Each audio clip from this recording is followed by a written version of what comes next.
Hello and welcome dear student. Good afternoon everyone. जय हिंद। कैसे हैं आप लोग?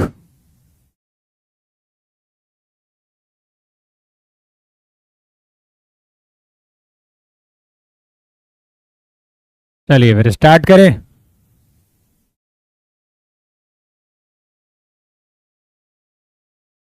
सर्कल के बाद एक बात बताइए। जैसे स्ट्रेट लाइन सर्कल हो जाता है, उसके बाद मैं आपको ट्रिग्नोमेट्री पढ़ा दूं, बीच में कंप्लीट करा दूं, उसके बाद आगे बढ़ेंगे।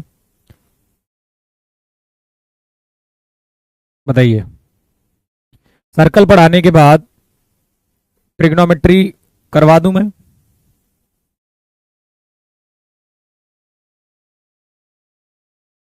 आज तो ज्यादा नहीं होगी क्योंकि स्ट्रेट लाइन खत्म हो जाएगा, तो मैं सर्कल आज स्टार्ट नहीं करूंगा, कल स्टार्ट करूंगा। कल सर्कल खत्म कर दूंगा, ज्यादा कुछ है नहीं।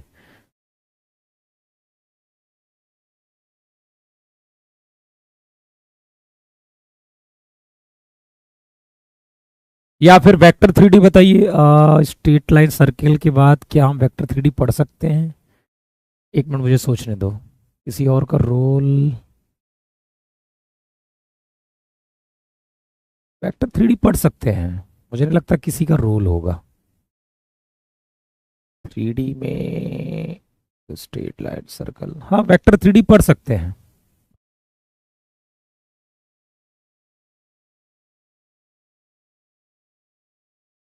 ठीक है, वेक्टर थ्री डी पढ़ सकते हैं, तो वेक्टर थ्री डी करवा देंगे। क्योंकि आ, इस सैटरडे और संडे आपकी लंबी क्लास होगी, ठीक है, और इसमें मैं चैप्टर कंप्लीट करवाऊंगा। इसमें चैप्टर में कंप्लीट करवाऊंगा क्योंकि मेरा उद्देश्य है कि जनवरी तक, फरवरी तक के शुरुआत तक आपके सिलेबस कंप्लीट हो जाए। अब उसके लिए थोड़ा सा बढ़ना पड़ेगा तेजी से। तेजी से बढ़ने का मतलब ये नहीं है कि आधा अधूरा पढ़ लो, ठीक है। अच्छा, वाईटी की प्रैक्टिस वीडियो देख रहे हो आप लोग? सब लोग देख रहे हैं कि नहीं? चलिए मैं बता दूंगा आपको। सब लोग देख रहे हो कि नहीं, ये बताइए।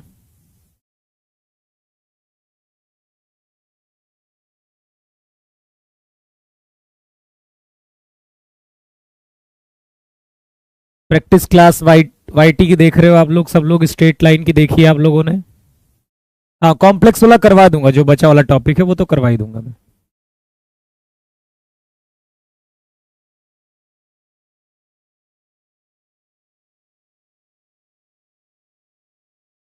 हाँ, वाईटी की डेली होती है, उसे अटेंड जरूर करिए आप, उसे हल्के में मत लीजिए, ठीक है। हाँ, आज भी वाईटी पर होगा। शेड्यूल भले नहीं लगा है लेकिन होगा क्लास, ठीक है। शेड्यूल भले नहीं लगा है, मैं शेड्यूल लगवा दूंगा। वाईटी का पीडीएफ आपको, देखो, कई बार आप कहते हो टाइम नहीं मिलता है, तो आपको देखो मैनेज करना है टाइम को, ठीक है। कैसे मैनेज करना है वो मैं बता देता हूँ। कई क्लासेस को जरूरी नहीं कि आप लाइव लो, आप उसे रिकॉर्डेड फॉर्मेट में ले सकते हो। जरूरी नहीं कि math, physics, English, history, geography हर चीज को आप लाइव ही लो। कुछ को आप रिकॉर्डेड फॉर्मेट में ले सकते हो। कभी किसी को रिकॉर्डेड फॉर्मेट में ले लिया, क्योंकि देखो ओवरऑल ना हमारा उद्देश्य पढ़ने का है, ठीक है। हमारा उद्देश्य पढ़ने का। देखिए, जब 2 साल का चीज पढ़ते हो ना, तो उस समय क्या होता है कि हमें जरूरत नहीं पड़ती है ज्यादा क्लासेस करने की। जब हम 2 साल किसी चीज को पढ़ते हैं, जो हम 11, जो हमारे एनडीए में सिलेबस है मैथ्स का, वो 11th-12th का है। तो जब कोई बच्चा इसे 2 साल में पढ़ता है, तो फिर उसे जरूरत नहीं पड़ती है एक्स्ट्रा टाइम देने की, बहुत ज्यादा, कि उसे मैथ 5 घंटे रोज देनी है, 4 घंटे रोज देनी है। वो 2 घंटे सफिशियंट है उसके लिए। 1.5 घंटे 2 घंटे वो सफिशियंट है, क्योंकि वो 2 साल के लिए पढ़ रहा है। लेकिन जब उसी चीज को आप 4, 5, 6, 7 महीने में पढ़ते हो, तो यार कम से कम आपने 1/3 समय दिया उसके लिए। तो अब होता है कि आपको ज्यादा थोड़ा समय देना पड़ेगा यदि अच्छे से करना है तो। मतलब अपने आप को कॉन्फिडेंस रहना चाहिए, क्योंकि पेपर को देखो पता नहीं है। वही वाली सिंपल सी कहानी होती है कि ये जरूरी नहीं है कि पिछली बार पेपर आपका आसान आया है तो फिर अगली बार भी आसान आया। जैसे कि इंडिया ने ऑस्ट्रेलिया को पहली उसी लीग मैचेस में हरा दिया, इसका मतलब ये नहीं कि फाइनल में हरा दोगे उसको, ठीक है, क्योंकि फाइनल में वो अलग तैयारी से आएंगे। वैसे ही जो पेपर पिछली बार आया था वो जरूरी नहीं है कि वैसा पेपर फिर से आपको मिलेगा। हो सकता हो पेपर अपनी नई तैयारी के साथ आए, और हो सकता हो बहुत टफ में आए, तो फिर आप एक्सक्यूजेस नहीं दे सकते वहां पर। ठीक है, तो वही चीज है यहां पर।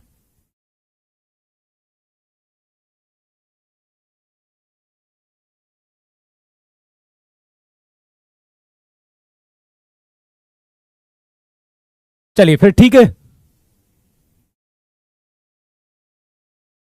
तो वहां पर आप इस तरह से टाइम मैनेजमेंट कर सकते हो कि आपने किसी क्लास को रिकॉर्डेड फॉर्मेट में देख लिया, किसी को कर लिया, मतलब ये टाइम मैनेजमेंट देखो करना पड़ेगा। ये भी बात सत्य है कि आप 12-15 घंटे आप वीडियो नहीं देख सकते हो, ये भी सत्य है, क्योंकि फिर आप अपने लिए ज्यादा समय नहीं बचाओगे। तो वो कहीं ना कहीं आपको मैनेज करना पड़ेगा टाइम को, वो अपने हिसाब से आप करिए। ठीक है, okay.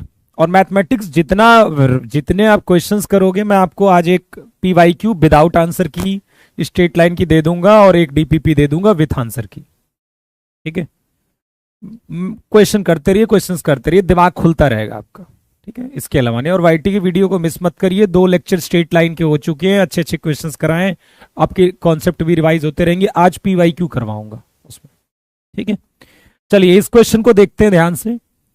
Find the equation of straight line which passes through the origin and making angle 60 degree with the line x minus root 3y बराबर 0। Find the equation of straight line which passes through the origin. आपको एक straight line का समीकरण चाहिए, एक सरल रेखा का समीकरण चाहिए जो किससे होकर जा रहा है, 0 0 से।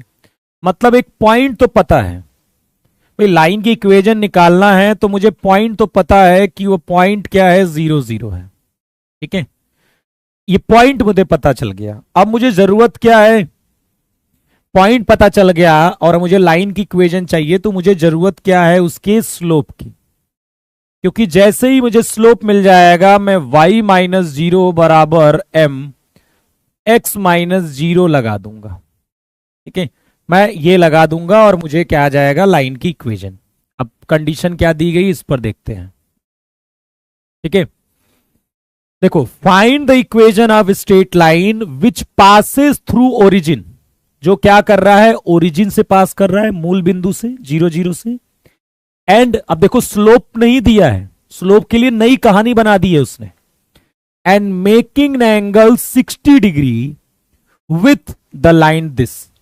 मतलब जिस लाइन, जो लाइन का समीकरण चाहिए, जो ओरिजिन से जा रहा है ना, जिसका समीकरण चाहिए आपको, वो इस वाली लाइन के साथ 60 डिग्री का एंगल बना रहा है। ठीक है, इस लाइन के साथ क्या बना रहा है, 60 डिग्री का। तो मैं मान लेता हूं कि जो मेरी स्लोप है वो क्या है, m है। जो मुझे लाइन की इक्वेशन चाहिए उसकी स्लोप को मैंने क्या बता दिया, m बता दिया। ठीक है, अब ये इस लाइन की स्लोप कितनी है। ठीक है, रिक्वायर्ड लाइन, जो रिक्वायर्ड लाइन है उसकी स्लोप जो है, उसकी जो प्रवणता है वो मैंने मान ली m। ठीक है, और जो गिवन लाइन है उसकी स्लोप, इसे हमने m1 मान लिया। m1 क्या है, m के बराबर है। और गिवन लाइन की जो स्लोप है, जो प्रवणता है, वो कितनी है बताइए, इसकी प्रवणता कितनी है। देखिए आपको m ही निकालना है और ये रख देंगे, हमारी लाइन की इक्वेशन आ जाएगी बेटा। अब जो गिवन लाइन है इसकी प्रवणता क्या होगी, तो इसकी प्रवणता 1/√3 हो जाएगी। कितनी हो जाएगी, 1/√3। कैसे, माइनस x का गुणांक अपॉन y का गुणांक, 1/√3। अब हम लगा देंगे और इनके बीच में जो एंगल बन रहा है, ठीक है, वो बन जा रहा है tan थीटा बराबर, फॉर्मूला क्या होता है, m1 minus m2 upon 1 plus m1 m2। और थीटा कितना है, 60 डिग्री, तो ये हो जाएगा tan 60 बराबर m minus 1/√3 upon 1 plus m/√3। यहां से जैसे ही m आ जाएगा वो m उठा के यहां रख देंगे और हमें लाइन की इक्वेशन मिल जाएगी। ठीक है, तो बस कर लीजिए, tan 60 कितना हो गया, √3 के बराबर हो गया, और ये हो गया √3m minus 1 upon √3 plus m, इसका मॉड। तो एक बार ये +√3 होगा, एक बार -√3 होगा, दोनों निकाल लेते हैं। एक बार √3 m-1 अपॉन √3 प्लस m, तो 3 + √3m बराबर √3m-1। क्या मैं सही हूं? कुछ गलती तो नहीं हुई है?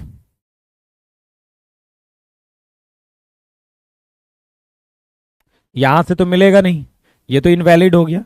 दूसरा यदि माइनस ले लेंगे, यहां पर यदि माइनस ले लेते हैं तो -3 -√3m बराबर √3m-1।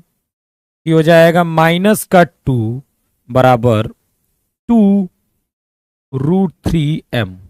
तो 2 से कट जाएगा, m बराबर -1 अपॉन √3 आ जाएगा। m बराबर कितना आ जाएगा? -1 अपॉन √3। तो m बराबर -1 अपॉन √3, तो √3y बराबर -x, मतलब √3y + x बराबर 0। कोई दिक्कत है किसी को इसमें? कोई दिक्कत है?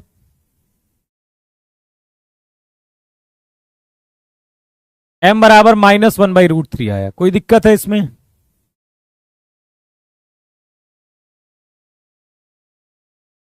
बताइए, ठीक है, कोई दिक्कत है इसमें?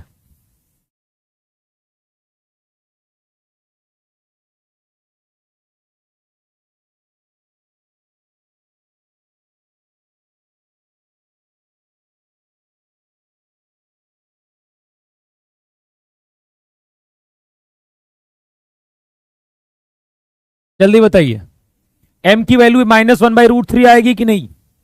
m की वैल्यू -1/√3, और जैसे -1/√3 आएगी हम यहां उठा रख देंगे। ये कंडीशन इसीलिए दी थी कि आप इसकी स्लोप निकाल पाइए, क्योंकि जो लाइन है वो किससे हो रही है?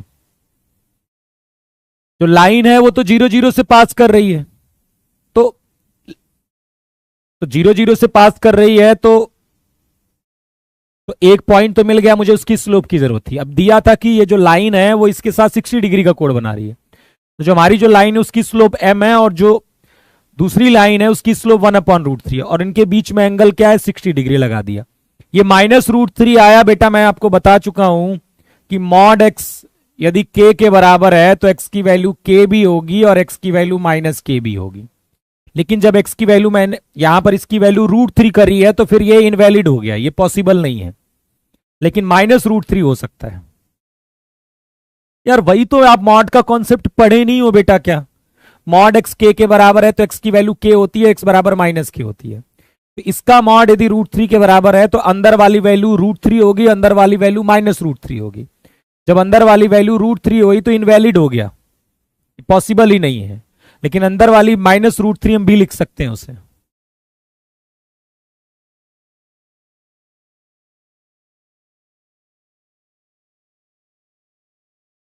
ठीक है, कह रहा क्वेश्चन में जो आया है माइनस की जगह पॉजिटिव है, ये कोई लॉजिक नहीं है ना, इस बात का कोई लॉजिक नहीं बनता है, वो तो कोइंसिडेंस है। इस बात का लॉजिक मत बनाइए कि यहां पर इसकी रूट 1/√3 है तो इसकी -1/√3 आई है, इस बात का कोई लॉजिक नहीं है बेटा। ठीक है, ये तो कोइंसिडेंस है। दो वैल्यूज नहीं पॉसिबल है बेटा, एक ही वैल्यू पॉसिबल हो रही है, क्योंकि एक तो एम इन एक एम की वैल्यू आ ही नहीं रही है। ठीक है,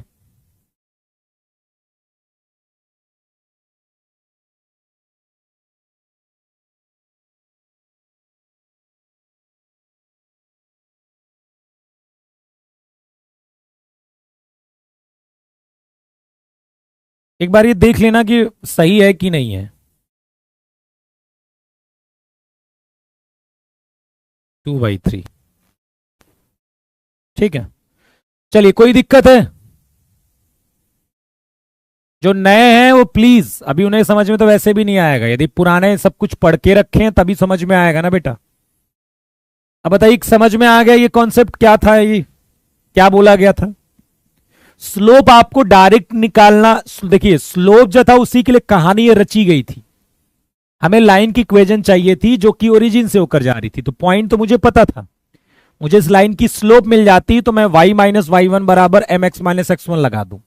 अब इसके लिए क्वेश्चन ने नया पैतरा अपनाया कि आप थोड़ा मेहनत करिए स्लोप निकालने के लिए। तो उसने क्या कहा कि जो हमारी लाइन, जो हमें लाइन चाहिए, वो इस लाइन के साथ 60 डिग्री का कोण बना रही है। तो हम जानते हैं कि दो लाइंस के बीच में कोण क्या होता है, tan थीटा बराबर m1 minus m2 upon 1 plus m1 m2। तो एक की स्लोप m है, एक की स्लोप 1/√3 है, तो आप tan थीटा बराबर लगा दीजिए, वहां से आपको m की वैल्यू मिल जाएगी। ठीक है, जो नया है वो जाकर अभी पुराना लेक्चर देखे, तब इस लेक्चर को अटेंड करना। -1/√3 सही है ना, इसमें कुछ गलत तो नहीं है? ठीक है, यदि ये सही है तो फिर हमारा आंसर यही आएगा।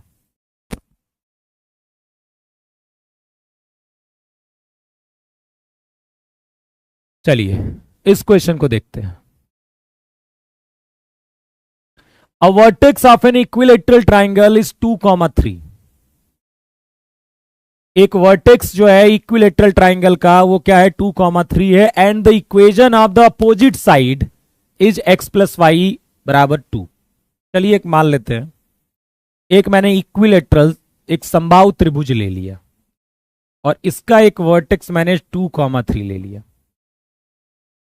ठीक है, अच्छा सोचिए कि यदि मैं वर्टेक्स 2,3 इसको माना हूं, तो ये जो लाइन है ये कौन सी लाइन होगी, किसकी इक्वेशन होगी? क्या वो ये वाली होगी x प्लस वाई, यही वाली होगी कि नहीं? क्वेश्चन पढ़ो ध्यान से। किसी समबाहु त्रिभुज का शीर्ष 2,3 है और सम्मुख भुजा का समीकरण, मतलब अपोजिट साइड की इक्वेशन। अब इसके अपोजिट साइड तो यही है ना, उसकी इक्वेशन आपको x प्लस वाई बराबर 2, that is x plus y minus 2 बराबर 0 दी गई है। हाँ जी, पीछे से स्टार्ट करिए आप यार, ऑब्वियसली 5वां लेक्चर है तो कैसे समझ में आएगा? ठीक है, समझ रहे हो मेरी बात को? क्लियर है ये चीज? Find the equation of other sides of the triangle. आपको क्या चाहिए? अदर साइड्स चाहिए। कौन सी? ये वाली और ये वाली, ये दो साइड्स आपको चाहिए। क्या कुछ आपको समझ में आ गया क्या चाहिए? क्या आपको समझ में आ गया कि आपको equation of A B and A C चाहिए? क्या ये चीज समझ में आ गई? क्वेश्चन समझना बहुत जरूरी है, क्वेश्चन समझना बहुत जरूरी है। क्या ये समझ में आ गया कि आपको यही चाहिए? जल्दी बताइए, पढ़ो क्वेश्चन को। अ vertex of an equilateral triangle, एक समबाहु त्रिभुज है जिसका एक शीर्ष क्या है, 2,3 है, and the equation of the opposite sides. अब इसके अपोजिट तो ये है ना, इसका जो समीकरण है वो ये दिया गया है। Find the equation of other sides, other sides मतलब दिस एंड दिस।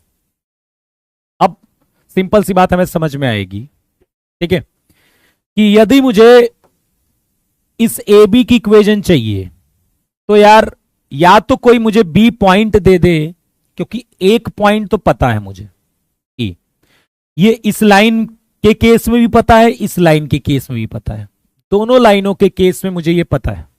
क्या? ये पॉइंट। तो चाहे मुझे ए बी की इक्वेशन निकालनी है, चाहे एसी की इक्वेशन निकालनी है, मुझे एक पॉइंट पता है, मुझे स्लोप चाहिए। क्या चाहिए? स्लोप। मुझे ए बी की और एसी की स्लोप मिल जाए तो मेरा काम बन जाएगा। ए बी और एसी की स्लोप मिल जाए तो मेरा काम बन जाएगा। मैं y minus y one equal to m x minus x one से निकाल लेंगे। अब इसके लिए एक नई कहानी रची गई है।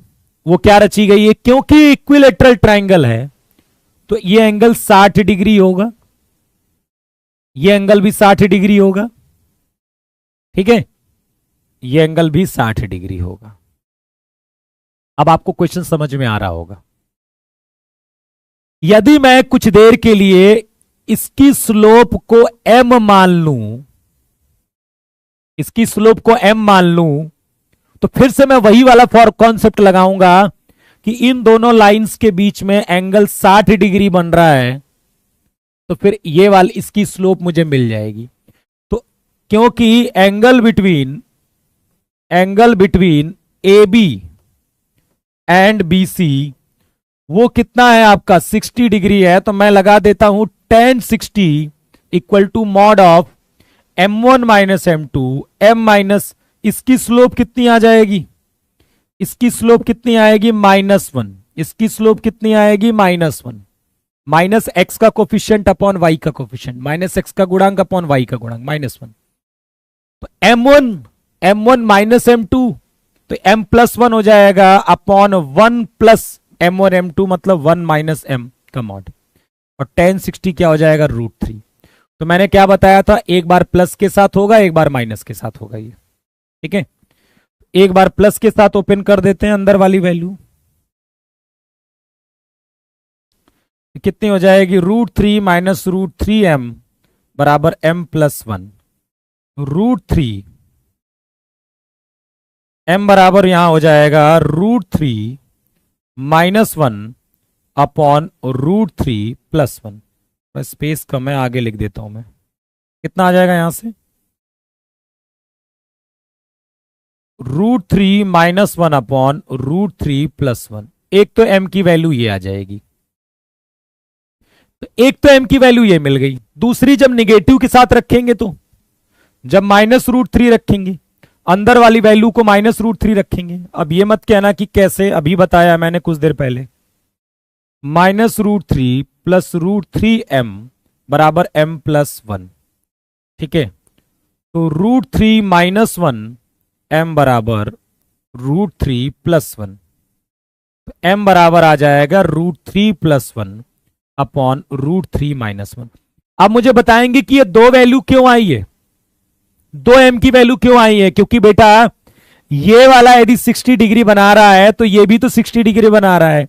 तो एक जो स्लोप है इन दोनों में से किसी एक की होगी और दूसरी स्लोप दूसरे की होगी। हमें यह जानने की जरूरत नहीं है कि किसकी स्लोप कौन सी है, क्योंकि ये जो दो स्लोप आई हैं ये कोई किसी की ये होगी और किसी की वो होगी, यही दोनों इन दोनों की हैं। क्योंकि दोनों 2,3 से पास कर रही हैं, तो फर्क क्या पड़ता है, हमसे किसी स्पेशल लाइन के बारे में नहीं पूछा गया है, हमसे तो केवल इक्वेशन ऑफ अदर साइड्स पूछा गया है।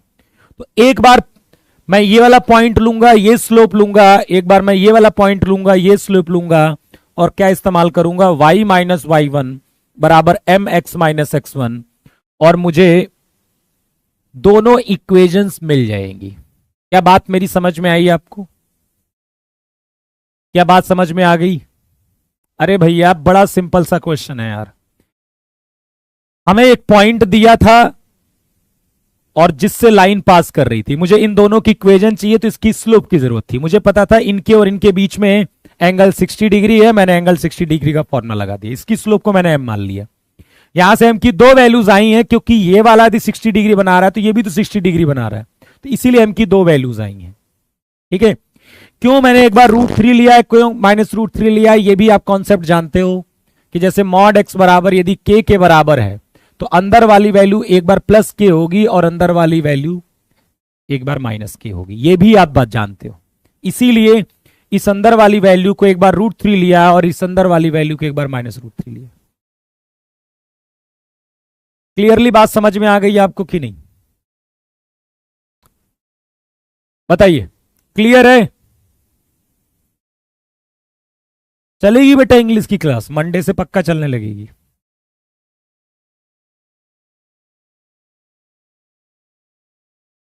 चलिए बताइए, क्लियर है ये चीज, समझ में आ गई कि नहीं। देखो थोड़ा सा ना टफ क्वेश्चन आता है ना, तो फिर हालत हाथ पैर फूल जाते हैं। तब आसान आसान पढ़ो, खुश रहो, ऐसा करना है क्या, आसान आसान पढ़ना है। आसान पढ़ना है कि पेपर वाला, पेपर के हिसाब से पढ़ना है, दो बताना, दो तरीके से पढ़ाई होती है।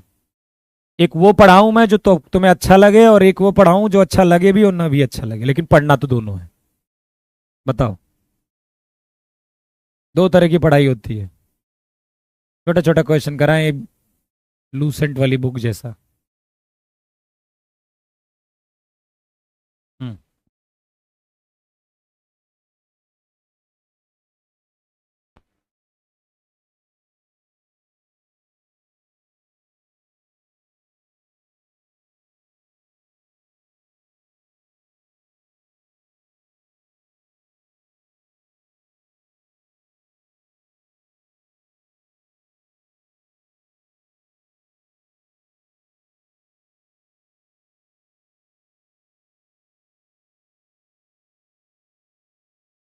कोई कठिन नहीं है बेटा, आप शुरू से अच्छे से क्लियर करते नहीं आए हो कॉन्सेप्ट को, कुछ भी कठिन नहीं है इसमें से, सिवाय अब इसमें कठिन क्या हो सकता है कि आपको कैलकुलेशन करने में झिझक सी महसूस होती है।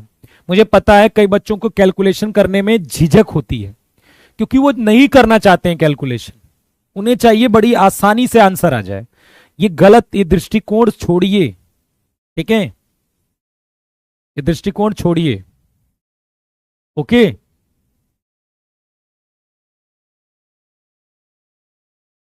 चलो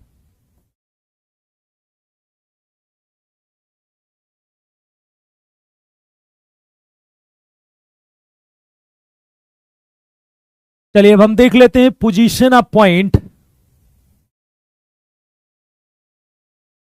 अगर ऐसे क्वेश्चन आते हैं क्या, क्यों नहीं आ सकते हैं, क्यों नहीं आ सकते बताइए, क्यों नहीं आ सकते पेपर में, क्यों नहीं आ सकते बताइए, कौन कहता है, भविष्य देखा है किसी ने? ये बताइए मैं बोर्ड पर अगला क्वेश्चन क्या लिखने वाला हूं, किसी को पता हो सकता है इंडिया में? अगला क्वेश्चन यदि मैं कोई कराने जाऊंगा वो क्या मैं लूंगा, कोई बता सकता है पूरे भारत में कॉन्फिडेंस से? तो फिर पेपर में कैसे पता लग जाता है कि ये वाला क्वेश्चन आएगा? हाँ, ये बात सत्य है कि जो मैं अगला क्वेश्चन दूंगा वो होगा स्ट्रेट लाइन का ही, क्योंकि मैं स्ट्रेट लाइन पढ़ा रहा हूं, ये तो सब बता देंगे, लेकिन किस टॉपिक से होगा ये कोई कैसे बता सकता है? इसलिए इतना प्रिडिक्शन प्रिडिक्शन होता है, ऐसी बात नहीं है, एक्सपीरियंस का फायदा होता है, पर एक्सपीरियंस का मतलब ये नहीं होता कि हमें कुछ पढ़ना ही नहीं पड़ेगा और आसानी से एग्जाम निकल जाएगा, ये नहीं होता एक्सपीरियंस का मतलब, ठीक है। चलिए अब पोजीशन अपॉइंट, नया टॉपिक पढ़ते हैं, position a point with respect to line, ठीक है।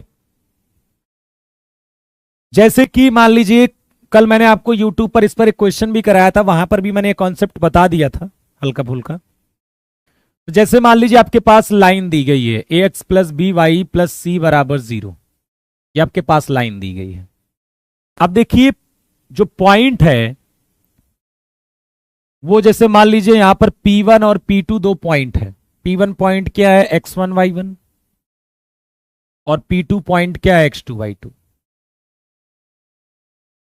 इसमें ऐसा पूछा जा सकता है कि ये पॉइंट सेम साइड पर है कि अपोजिट साइड पर है। ऐसी परिस्थिति में सेम साइड या फिर इस परिस्थिति में ये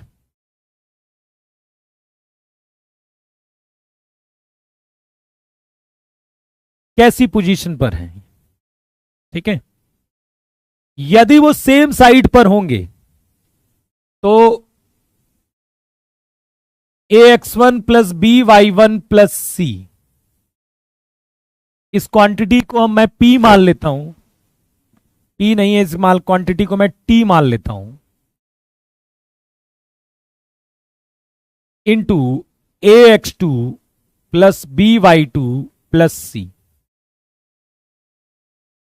टी क्वांटिटी मैंने क्या माना है, ध्यान से देखिएगा, टी किस क्वांटिटी को माना है मैंने, ये वाला पॉइंट इस लाइन में उठाकर रखा गया है, इंटू ये वाला पॉइंट इस लाइन में उठाकर रखा गया है, इस क्वांटिटी को मैंने टी बोला है।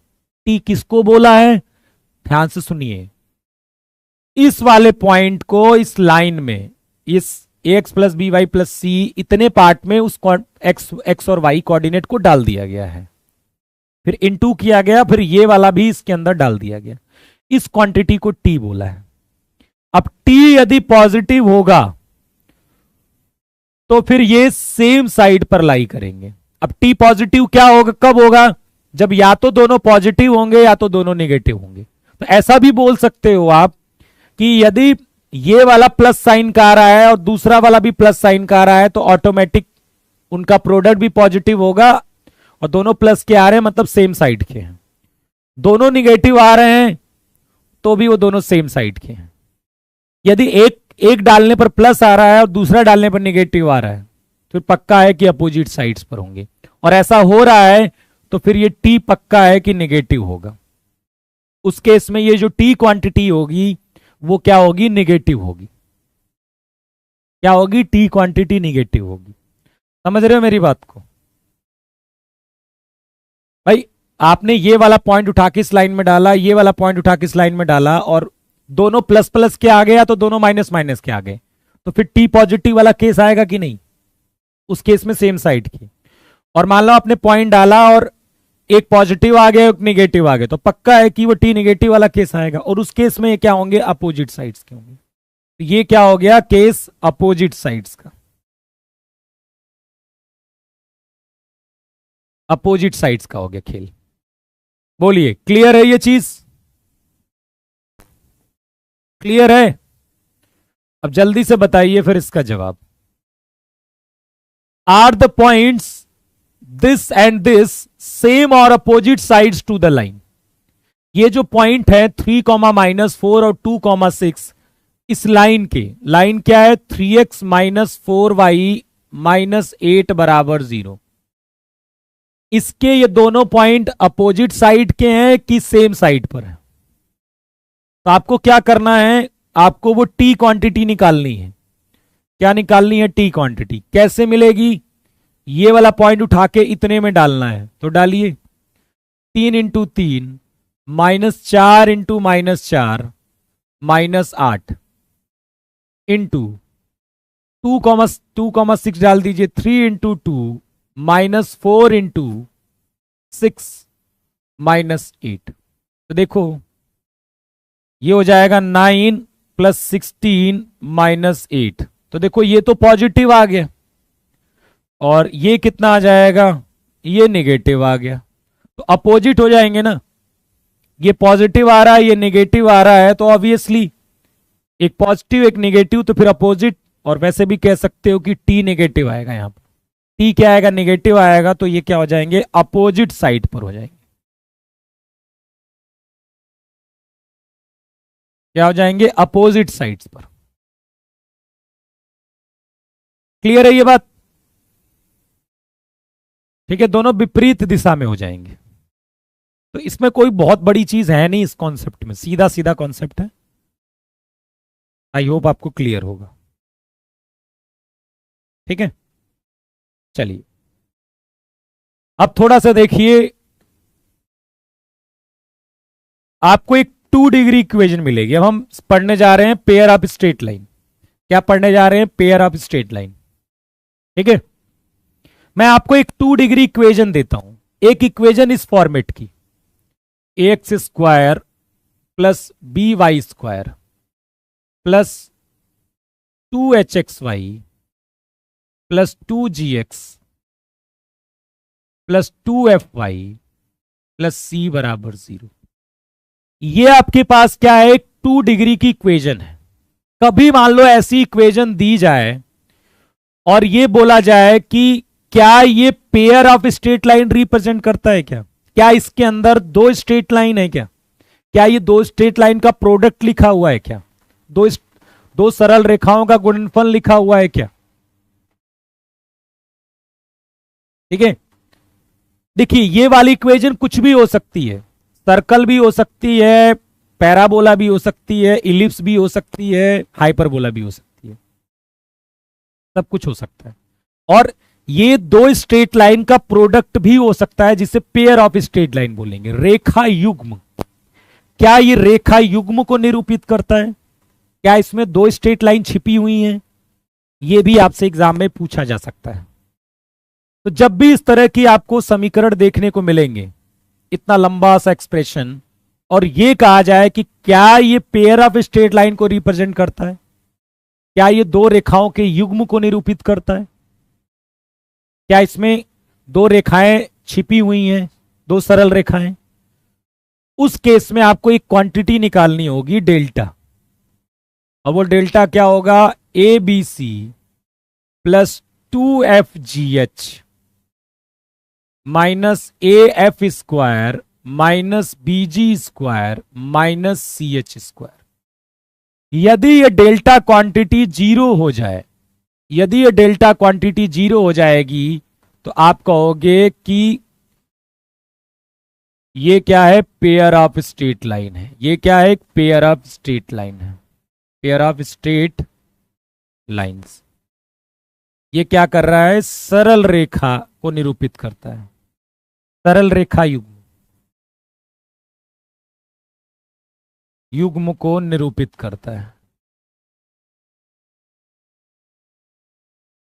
निरूपित करता है, सरल रेखा को निरूपित करता है। ठीक है, इस तरह की इक्वेशन दी होगी। अब देखो मैं आपको एक चीज बताता हूं, जैसे मान लीजिए कि मैं एक एग्जांपल लेता हूं, एक मैंने ले ली x plus y minus one और 2x plus y minus one बराबर 0। ये इस तरह की मैंने दो लाइन ले ली और दोनों का प्रोडक्ट कर दिया। देखिए इन दोनों लाइन का जो प्रोडक्ट करेंगे, देखो लाइन कैसा इक्वेशन देखने को मिलेगा। इन दोनों लाइनों का प्रोडक्ट करिए एक बार। x का 2x में करेंगे 2x स्क्वायर हो गया, x का y में करेंगे एक्स वाई हो गया, x का माइनस वन में करेंगे माइनस एक्स हो गया, y का इसमें करेंगे 2xy हो गया, y का y में करेंगे वाई स्क्वायर हो गया, y का वन में करेंगे माइनस वाई हो गया, माइनस वन का 2x में करेंगे minus 2x minus y plus one बराबर 0। तो 2x square plus y square plus 3xy minus 3x minus 2y plus one बराबर 0। ये आ गया कि नहीं? चेक करिए एक बार, यही आ रहा है।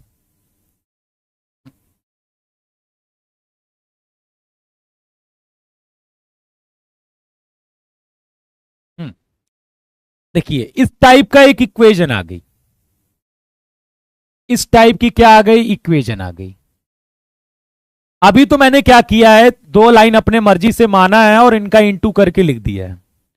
अब मान लीजिए कि ऐसा पीछे वाले स्टेप नहीं दिखे होते, ठीक है, और मान लो आपको ये वाली इक्वेशन लिखी होती, ये वाली इक्वेशन मैं दे देता और कहता कि क्या ये पेयर ऑफ स्ट्रेट लाइन है, क्या ये दो रेखाओं को मल्टीप्लाई करके लिखा गया है, क्या ये रेखा युग्म को निरूपित करता है, क्या ये रेखा युग्म है, क्या ये पेयर ऑफ स्ट्रेट लाइन है?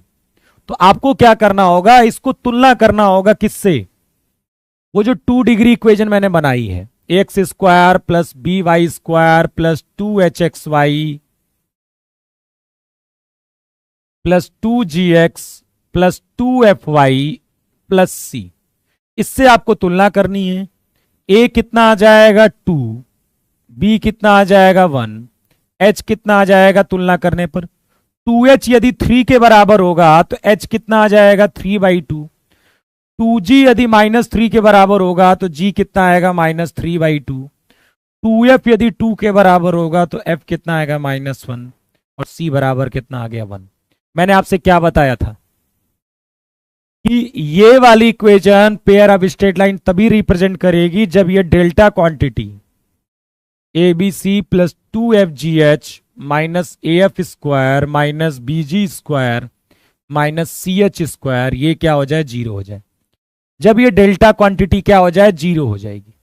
चेक कर लेते हैं कि ये जो आया है वो 0 कर रहा है कि नहीं। जो यहां से ABC मैं लेकर आया हूं तुलना करके, क्या वो डेल्टा को 0 कर रहा है कि नहीं? ठीक है, चेक करते हैं एक बार। A कितना है 2, B कितना है 1, C कितना है 1 प्लस 2, F कितना है -1, G कितना है -3/2, H कितना है 3/2 माइनस AF स्क्वायर, A कितना है 2, F स्क्वायर कितना हो जाएगा 1 माइनस BG स्क्वायर, B कितना है 1, G स्क्वायर कितना है 9/4 माइनस CH स्क्वायर, C कितना है 1 और H कितना है इसमें? H है 3/2 9/4। चेक कर लेते हैं एक बार। 2 और ये माइनस माइनस प्लस हो जाएगा, 2 से 2 कट जाएगा, 3 जा 9 -2 -9/4 -9/4 -18/4 हो जाएगा, माइनस का 18/4। ये कितना हो जाएगा 11 या 2 से 2 कट जाएगा। कुछ गड़बड़ हो गया क्या?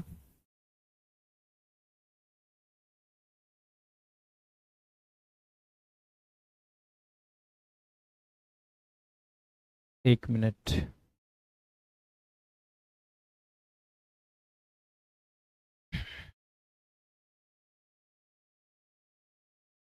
अच्छा एक दो बचेगा यहां पर। यहां पर देखो 3 और 3 यहां 9 नहीं होगा, 9/2 होगा बेटा, 9/2 होगा। देखो ये 3 3 जाए, ये 2 बच गया ना, 9/2।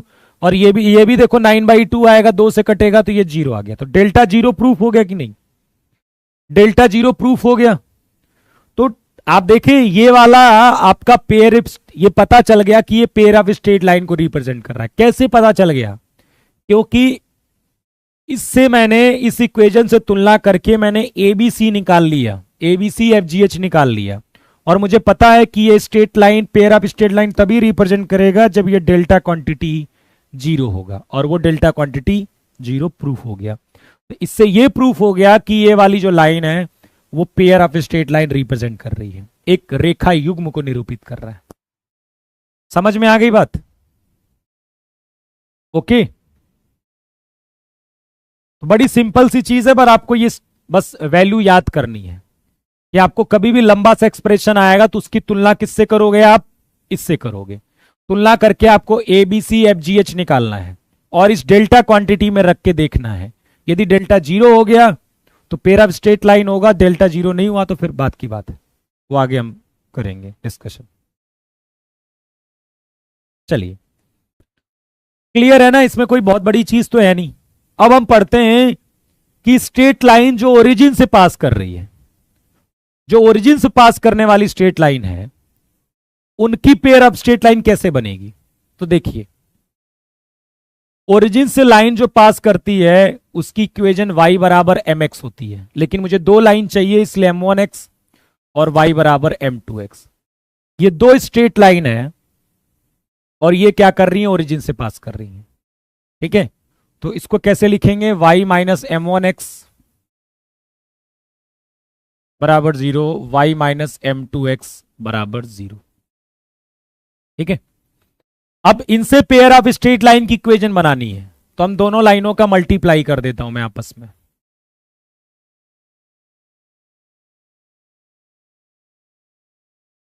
तो ये जो मल्टीप्लाई होके आया, ये जो भी आएगा वो एक pair of straight line he represent करेगा जो ओरिजिन से पास हो रही है। नहीं, ये वाली ओरिजिन से पास नहीं हो रही है, ये भी पेयर ऑफ स्ट्रेट लाइन है, पर क्या ये ओरिजिन से पास हो रही है? नहीं हो रही है। आप रख के देखिए, 0 0 0 0 0 1, 0 तो नहीं होगा। तो क्या ये 0 0 इस लाइन को सेटिस्फाई कर रहा है, पेयर ऑफ स्ट्रेट लाइन को? नहीं। तो ये भी पेयर ऑफ स्ट्रेट लाइन है, लेकिन ये ओरिजिन से पास नहीं हो रहा, ये मूल बिंदु से नहीं होकर जा रहा। लेकिन यहां से जो आपकी स्ट्रेट लाइन निकल कर आएगी वो कहां से होकर जाएगी? पेयर ऑफ स्ट्रेट लाइन, वो ओरिजिन से होकर जाएगी।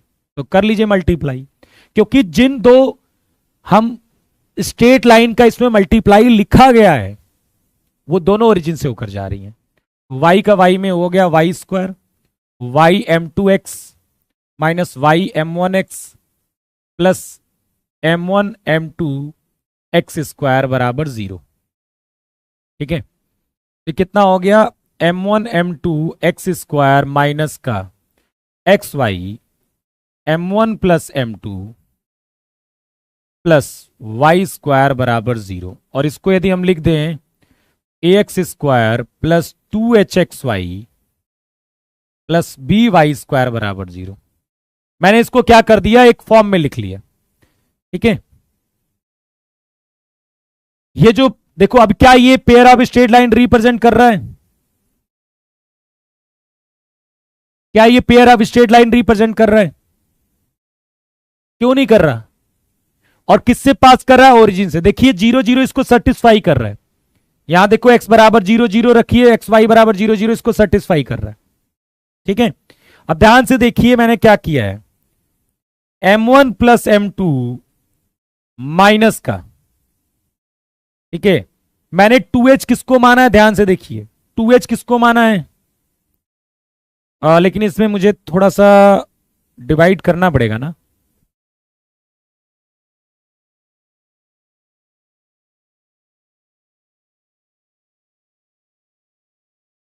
क्योंकि वहां पर 1 है। यहां पर एक काम करता हूं मैं, इसको डिवाइड कर देता हूं। यदि मैं इसको तुलना कराने जा रहा हूं तो मैं a by b x square बराबर 2h by b x y plus y square बराबर 0।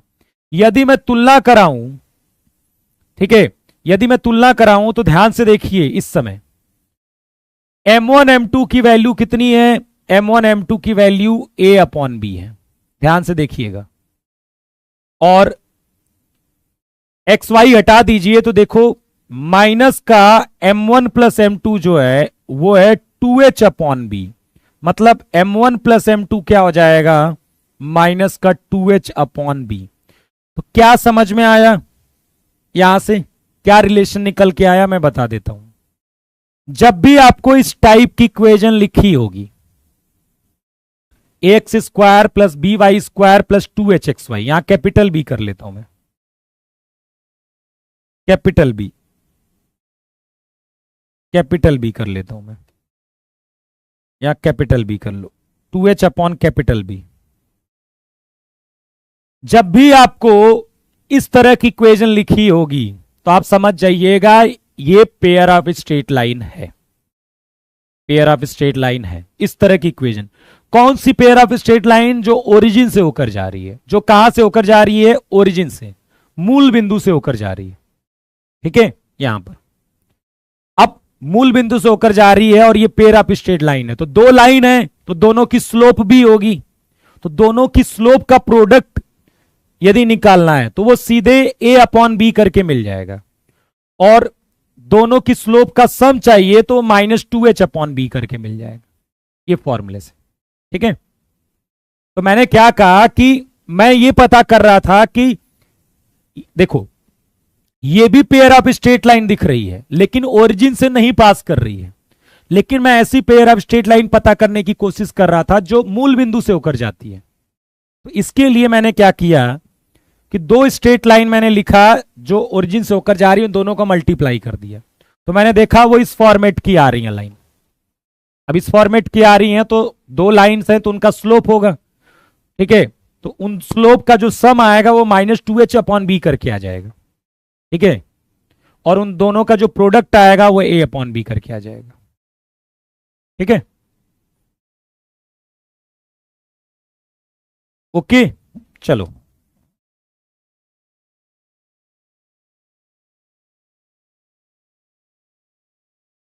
चलिए मैं आपको क्वेश्चन देता हूं, एक थोड़ा समझ में आएगा आपको।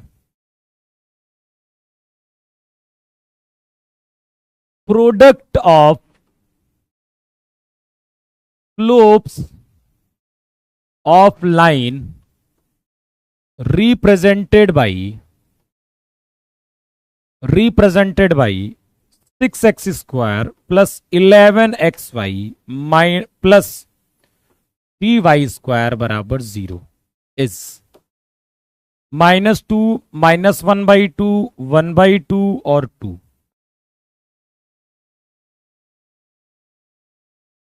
क्या पूछ रहा है क्वेश्चन? ध्यान से देखिएगा। Product of slope of line, ठीक है, स्लोप ऑफ लाइंस होगा ना, यहां पर लाइंस कर लेते हैं। ठीक है, क्या चाहिए? प्रवणताओं का गुणनफल, प्रवणताओं का गुणनफल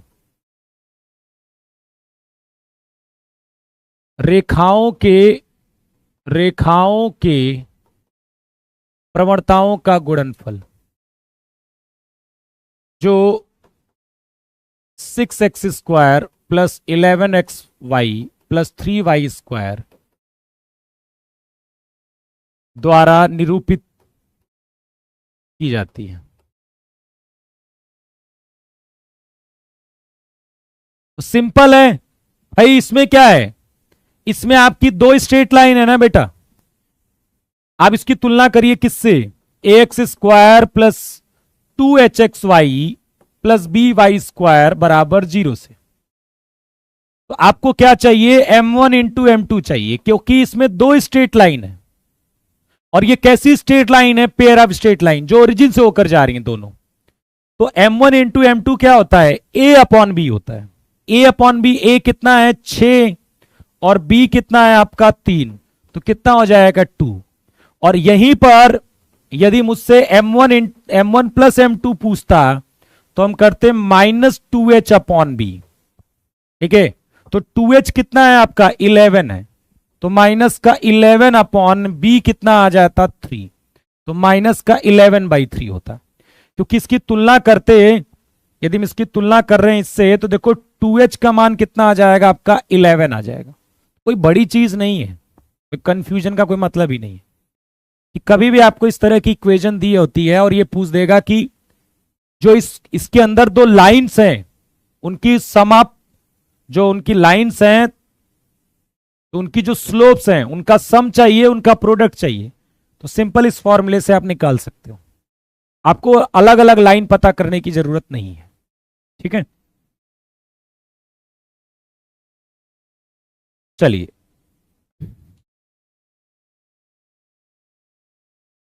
find lambda if x square minus lambda x y plus y square plus 2y plus 2 बराबर 0 represent pair of straight line.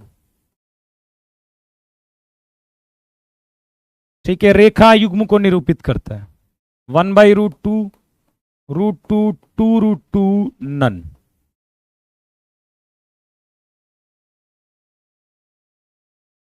ठीक है, पेयर ऑफ स्ट्रेट लाइन मतलब रेखा युग्म को निरूपित करता है। आपको लेमडा का मान चाहिए जिसके लिए ये समीकरण जो है वो रेखा युग्म को निरूपित करता है। मतलब ये एक्चुअली में रेखा युग्म है, जोड़ा, मतलब दो स्ट्रेट लाइन का प्रोडक्ट लिखा गया है। ये दो स्ट्रेट लाइन है, ये इसके अंदर रेखा युग्म को निरूपित करता है। तो क्या करोगे आप बताइए?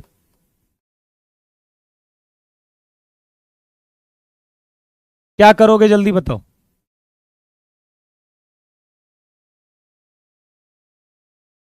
बताइए क्या करोगे भाई? आप इसकी तुलना करोगे ना, x square plus b y square plus 2h(x(y) plus 2gx plus 2fy plus c बराबर 0 से। क्योंकि ये pair of straight line represent कर रहा है तो इसकी तुलना इससे करोगे और इस क्वांटिटी को क्या करोगे? 0 करोगे। abc plus 2fgh minus f square minus b g square minus c h square, ये 0 होना चाहिए। ठीक है, ये क्या हो जाना चाहिए? 0। हमेशा एक ही चीज मत लगाओ, ठीक है।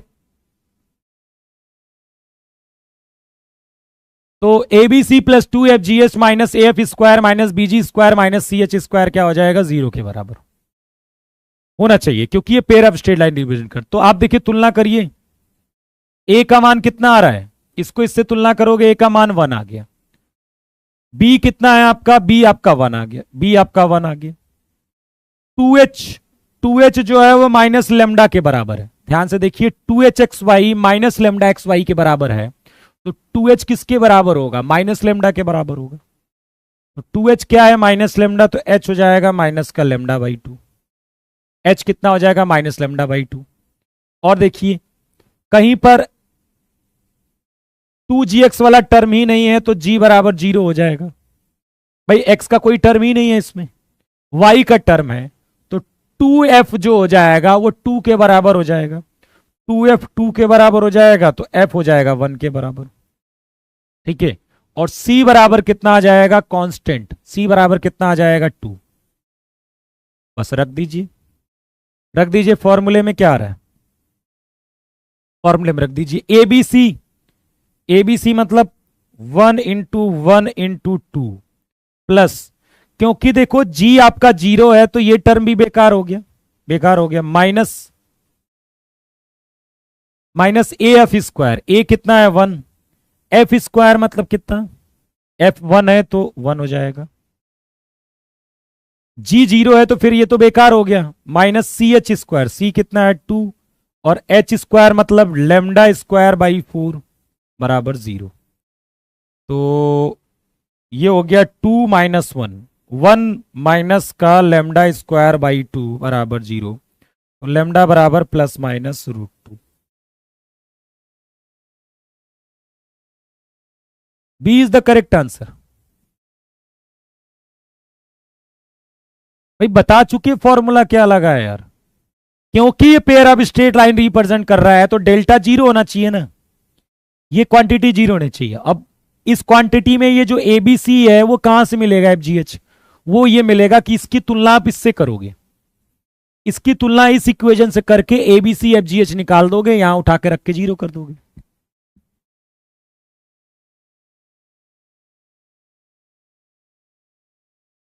ठीक है, अब की बार पेयर ऑफ स्ट्रेट लाइन से क्वेश्चन आया था, तो पॉसिबिलिटी बनती है कि पेयर ऑफ स्ट्रेट लाइन पर अब फोकस है उनका।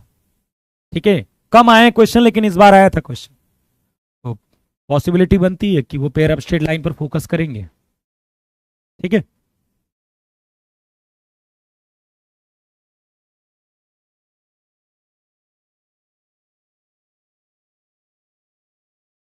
चलिए अब देख लीजिए angle between pair of straight line, angle between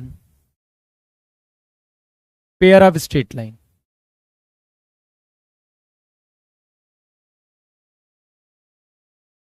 ठीक है, रेखा युग्मों के बीच का कोण, रेखा युग्मों के बीच का कोण।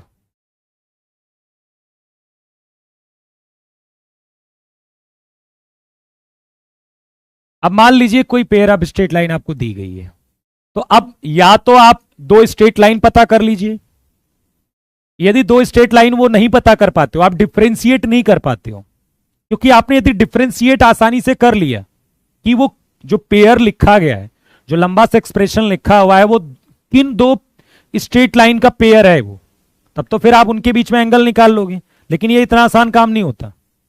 तो आपके लिए एक फॉर्मूला बना है कि जब भी पेयर ऑफ स्ट्रेट लाइन की इक्वेशन लिखी होगी और उसके बीच में एंगल पूछेगा, तो आप इस फॉर्मूले का इस्तेमाल करोगे, tan थीटा बराबर mod of 2√h² minus AB upon A plus B। ठीक है, अपॉन A प्लस B। ठीक है, इस फॉर्मूले का इस्तेमाल करोगे। अब ये मत कहना कि A B ये सब नहीं निकालने आएगा, सब जानते। ठीक है, अब ये बताओ यदि A प्लस B 0 हो गया, उस केस में क्या हो जाएगा, tan थीटा क्या हो जाएगा, अनडिफाइंड। इसका मतलब थीटा क्या हो जाएगा, 90। इसका मतलब क्या हो गया, लाइंस आर परपेंडिकुलर, रेखाएं लंबवत हैं, रेखाएं क्या है, लंबवत, रेखाएं क्या है, लंबवत। ठीक है, और यदि h² माइनस AB 0 हो गया, मतलब h² AB के बराबर हो गया, तो tan थीटा कितना हो जाएगा, जल्दी बताइए, tan थीटा कितना हो जाएगा, जल्दी बताइए,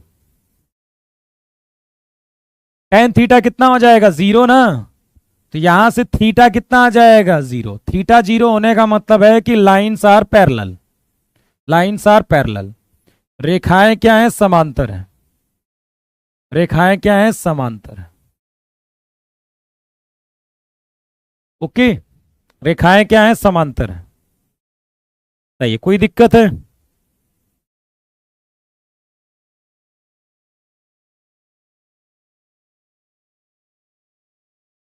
चलिए एक क्वेश्चन देता हूं मैं आपको, एंगल बिटवीन निकालना है, angle between pair of lines, x² plus 2xy minus y² बराबर 0, π/2, π/4, π/6, D नन। रेखा युग्मों के बीच का कोण,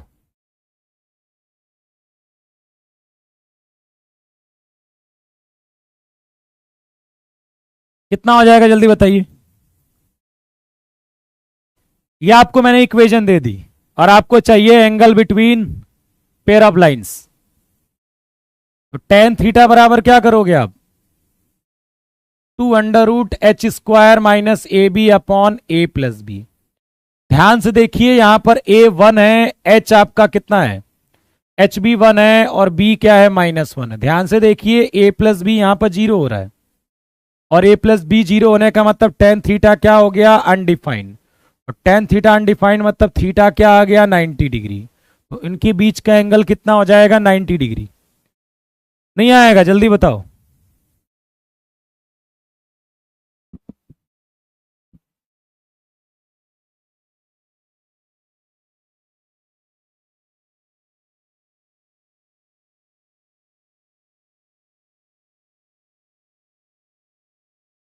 ठीक है, अगला क्वेश्चन करिए।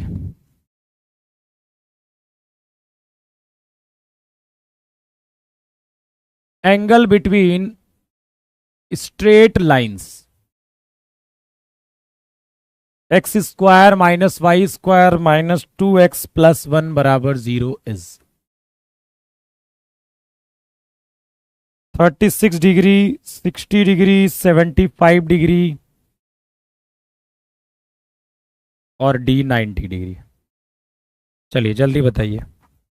ये आपको मैंने किस दे दी और आपको क्या बताना है, एंगल बिटवीन स्ट्रेट लाइंस।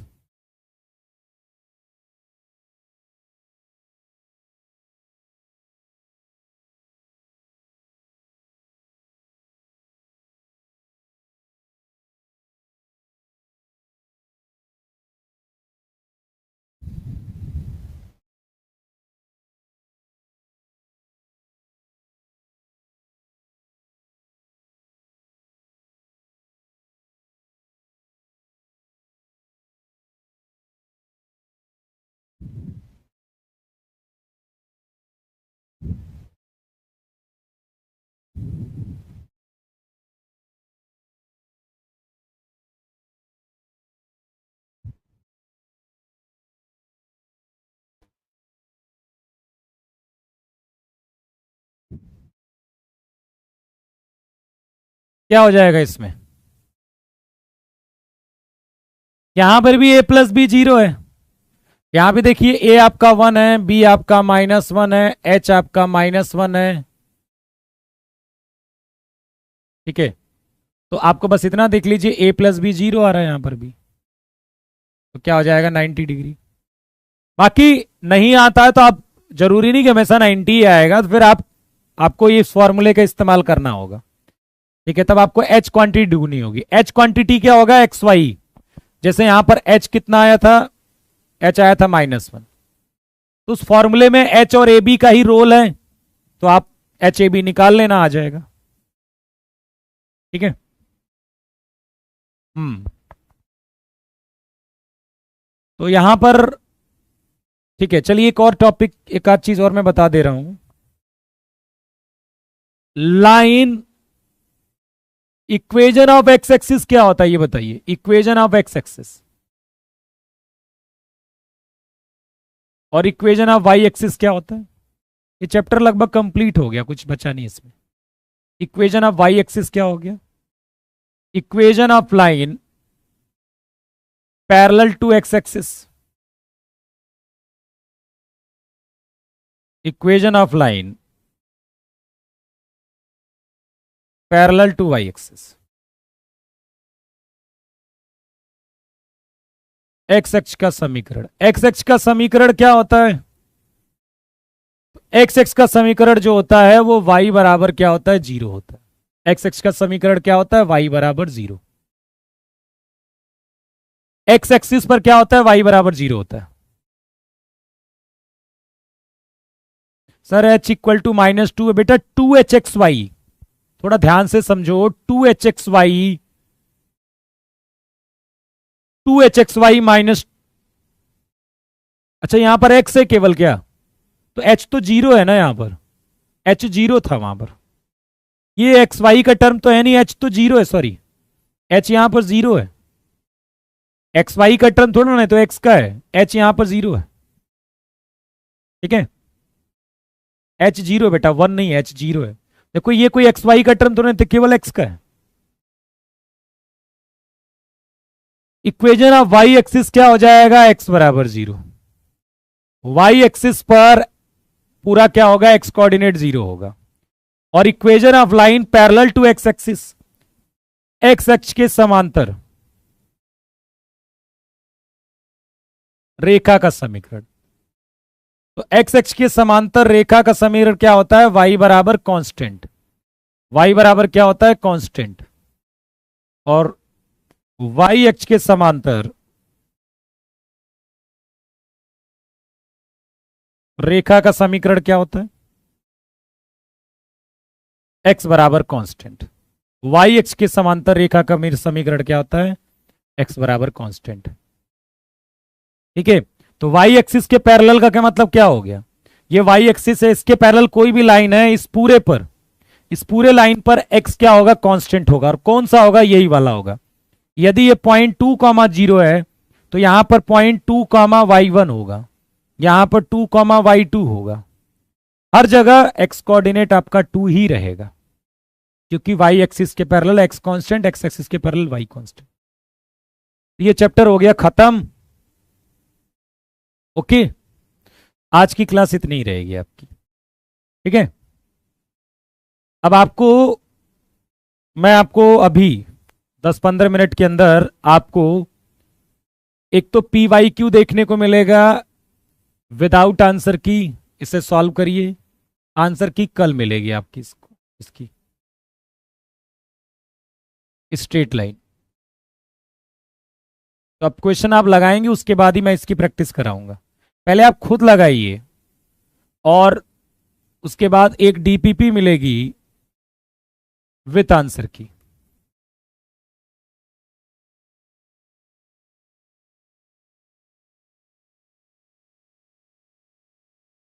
एक डीपीपी मिलेगी विथ आंसर की।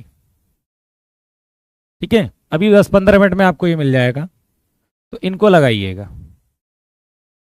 डीपीपी के जो एक दो शुरुआत के क्वेश्चंस है वो चाहो तो आपको समझ में ना आए तो छोड़ दीजिएगा, वो मैं करवा दूंगा। बाकी क्वेश्चंस आप लगाइएगा। कल आपका सर्कल शुरू होगा और कल ही आपको मैं सर्कल कंप्लीट करवा दूंगा। ठीक है, तो कल लंबा सेशन होगा और कल मैं आपको सर्कल कंप्लीट करवा दूंगा। ध्यान रखिएगा, जब तक स्ट्रेट लाइन आपको नहीं आता आपको सर्कल नहीं आएगा। बेसिक्स पढ़ के आइएगा सर्कल का। ओके ओके, तो इसके बाद आप सर्कल, कल हमारा सर्कल लेक्चर होगा और कोशिश करूंगा कि मैं वेक्टर 3D, मुझे नहीं लगता किसी और चैप्टर का रोल है, तो मैं वेक्टर 3D कंप्लीट करवा दूंगा आपका जल्दी से। हाँ, कॉम्प्लेक्स नंबर सर्कल पढ़ने के बाद, कॉम्प्लेक्स नंबर का जो लोकस वाला पार्ट छूटा हुआ है वो सर्कल पढ़ने के बाद मैं करवा दूंगा। ओके, तो अभी आप जाइए, इसको लगाइए, उसके बाद की मैं प्रैक्टिस आपको करवाऊंगा, नहीं तो फिर ऐसे समझ में नहीं आएगा। ये पहले मैं ही करवा दूंगा उन सारे क्वेश्चंस को, तो फिर मतलब नहीं बनता। एक चीज हमेशा याद रखिए, पहला आपकी प्राथमिकता आपको खुद कोशिश करनी है। जब नहीं लगना है तो मेरी जरूरत पड़नी चाहिए। यदि मैं सब कुछ, ठीक है, आप पहले क्वेश्चंस लगाइए, आपके फंसेंगे तब मैं पढ़ाऊंगा ना, तब यदि क्लियर होगा तो ज्यादा फायदा होगा। अब पहले मैं ही सिखा दूंगा सब कुछ तो फिर आप रट लोगे, वो दिमाग फिर उतना नहीं चलेगा। पहले आप जूझिए क्वेश्चन से, लगाइए, फंसेगा, तब मैं जब उसकी प्रैक्टिस कराऊंगा तब आपको फायदा मिलेगा, क्योंकि आप पहले उससे लड़ चुके होंगे, तो आपको बहुत सारी चीजें पहले से पता होंगी। अभी क्या है, आपने कुछ पढ़ा ही नहीं है, आपको कुछ आता ही नहीं है, तो अभी मैं बताऊंगा तो आपको कुछ कंप्लीट नहीं होगा। पहले जितना भी थ्योरी पढ़ाई गई उसको रिवाइज करिए, उसके बाद डीपीपी लगाइए। ठीक है, 6 बजे आपकी प्रैक्टिस सेशन होगा, उसमें आइएगा, पीवाईक्यू हम करेंगे। तब तक आप थ्योरी रिवाइज कर लीजिए और डीपीपी लगाइए। ठीक है, 6 बजे यूट्यूब पर आइएगा। उसके बाद हम 4 बजे जो लोग फाउंडेशन बैच ज्वाइन किए उनकी मैट्रिक्स डिटरमिनेंट की क्लास होगी।